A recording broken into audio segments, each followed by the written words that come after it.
klase ng musika na akin ang pinagmulan. Mga konsepto kong naisip dito ko sinimulan. Mga hangaring ko nung bata na maging makata na bumuo ng mga awiting gamit ang mga talata na naitala sa aking mga sulat kamay. Mga pangarap na akala ko'y hindi ibibigay, kahit pagod na naghintay ay umaasang darating na balang araw ang awiting ko'y kakantahin nyo rin. At laging bukang bibig ng mga tambay sa lansangan ang pangalang nagmarka na dito sa ating larangan. At iyong sasambitin na merong panghuling alas na magtataas ng antas ng hip-hop sa Pinas. Mahalaga sa akin ang pinagmulan, hindi sumagi sa isipan ko hanggang dyan na lang. Ang tinig kong lumilipat, subukan yung pakinggan. Simpleng sandata na ginamit ko na masimula.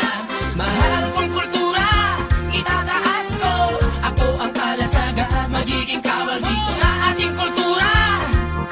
Mandirig may sumisigaw sa kabubatan ay humihiyaw. Ano kung Tagalog ang ginamit ko at hindi Ingles? Masasabihan mo bang ang awit ko'y hindi mabangis? Kahit kabisado mo na mga linya ko't sinasabayan, dahil angkop lang sa panlasa di mababaduy yan. Pinagdaanan ng iba't ibang klase ng laro, 5 taong naglakbay upang aking matamo ang pangarap na maging sikat at makilala ng lahat sa pamamagitan ng mga awit at kumita ng sapat sa pagkanta sa entablado. Sa harapan ng mga tao binubuksan ng mga diwa magmula sa pagkasarado sa kanta na nakakasado na aking binagsak. Pag narinig mo, ewan ko lang kung di ka pumalakpak. Mahalaga sa akin ang pinagmulan, hindi sumagi sa isipan ko hanggang dyan na lang. Ang tinig kong lumilipat, subukan yung pakinggan. Simpleng sandata na ginamit ko na masimula. Mahal kong kultura, itataas ko.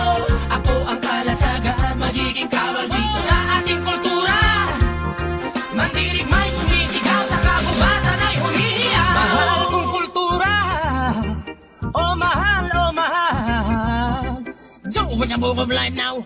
Listen down with the combination of money pop culture. No, come on away with a Philippine Sunday. Talk to us. Mga pangarap na itinanim ko, ngayon umani ng respeto na hindi ko na mabilang sa pagdami at pagkalat ng mga kanta na aking naisulat. Naging isa sa instrumento upang aking maipamulat na ang musikang rap ay hindi basta libangan. Itinuturing na trabaho na pwedeng pagkakitaan ng mga salitang yan ay handa ko nang isalin upang sumagi sa mga isip. Imbis na babuyan ay pagyamanin ng tugtugan na kinamulatan natin noon. Itinama ko ang mga mali ngayon sa aking panahon. Ito ang tamang pagkakataon upang aking masabi na ang kulturang to ay makikilala ng marami na magiging pundasyon at inspirasyon sa mga makatang susunod sa ating henerasyon. Magsisilbing atensyon upang gisingin ang lahat na ang kulturang to ay sabay-sabay nating iangat. Mahalaga sa akin ang pinagmulan, hindi sumagi sa isipan ko hanggang dyan na lang. Ang tinig kong lumilipat, subukan yung pakinggan. Simpleng sandata na ginamit ko na masimula.